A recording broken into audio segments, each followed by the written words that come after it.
All right, well, here I am on my way to the Y.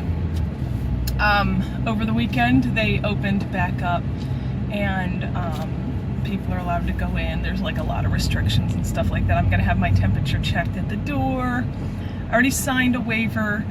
The Y always said, we're not responsible if you get hurt here. Now there's a waiver that says we're not responsible if you get sick here, even after all of our precautions. So, it's been open for a couple days with serious restrictions, but it wasn't until today. There's an exercise class that I'm interested in going to. So this is my first trip back inside the Y. Sometimes I've been exercising outside. I was on a waiting list for an exercise class that was taking place outside the last couple weeks, but I wasn't able to get in every time because it all depended on whether or not people that were in the class were gonna make it. But now that we're gonna be in the gym, there's a larger space, better, set up for social distancing, so they're able to just kind of say, show up if you want to come, which is exciting. Next week, the pool opens. So if you go back to the posts that I was doing mid-March, you'll know that I was taking Charlie to swim lessons, and they just got shut down abruptly. We were 2 lessons into an 8-week course. So now that the pool is open, I guess I'll get a hold of his swim instructor and ask if we're going to be finishing those classes. I'm not sure how that'll work. I'm ready to go back with him, but some people might have already moved on and may not be able to come back to the class. So how do they handle that? As far as giving them their money back or putting a credit on their account. For me, it'll be easy. When are we showing up? Are we doing it again? Because I'm ready to bring him back. I wish we could have just kept on going, because I have noticed that when I take him into a pool, he's not as comfortable as he used to be, because he hasn't been swimming and taking swimming lessons this whole time when his normal older baby, young toddler anxieties started to develop. So now I'm gonna have to fight against that. But anyway, that's my update for today. I'm getting excited. I usually ride my bike when I'm going to the Y by myself, but they're gonna take my temperature at the door, and I didn't want to be hot when I got there, because that could, throw me off, and then they might tell me I have to leave. So I'm in the car with air conditioning, and we'll see how it goes.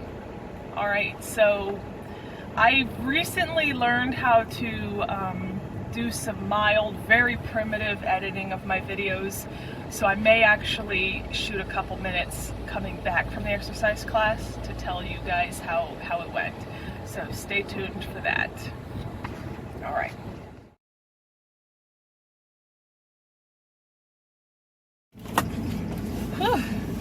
This air conditioning feels good, and it's not even fully kicked in. Okay, my exercise class is done. That was actually pretty cool. I can get behind that new norm. I got there, everybody was sort of filing in, staying apart from each other. There was somebody right at the door scanning your forehead as you came in. So, I was fine, obviously, because I'm sweating like a pig, which means I made it inside and into the exercise class. Everybody had to stand on these little pieces of tape on the floor, and that's where you were supposed to exercise, is staying in that little section. It's kind of funny because, I work for a school, so it reminded me of an elementary school gym class, where you have to get on a dot on the floor, and you have to stay on that dot on the floor so that you can keep order in the class.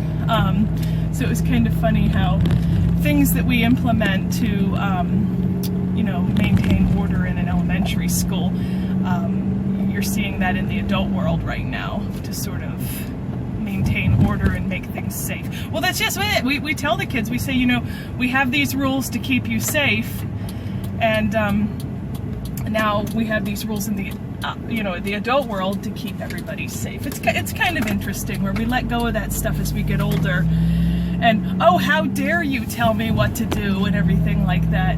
but we're just, we're so quick to tell kids we have rules in place to keep us safe, but but then we get older, and then we turn around, and as adults we don't want to be told what to do, even if it keeps order, and even if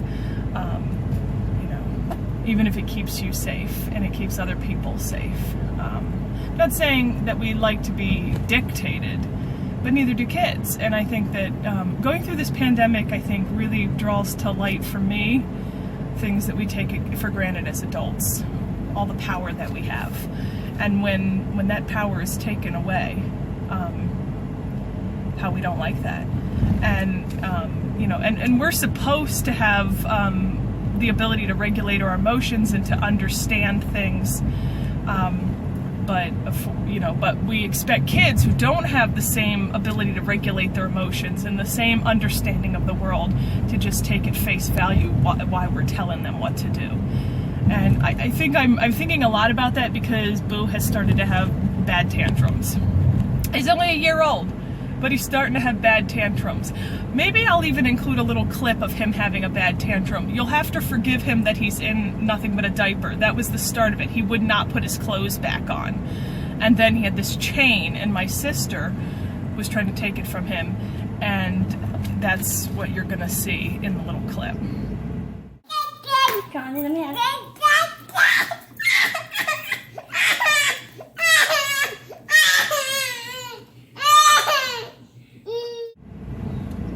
I mean, it was crazy, right?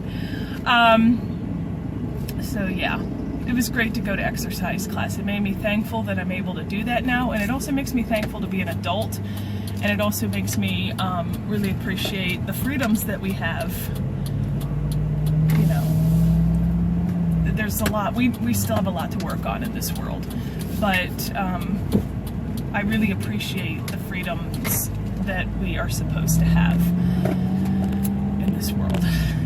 And I think we also need to, make that a reason why we need to work on even more equity and freedom, because we know what it feels like to be treated fairly, and we also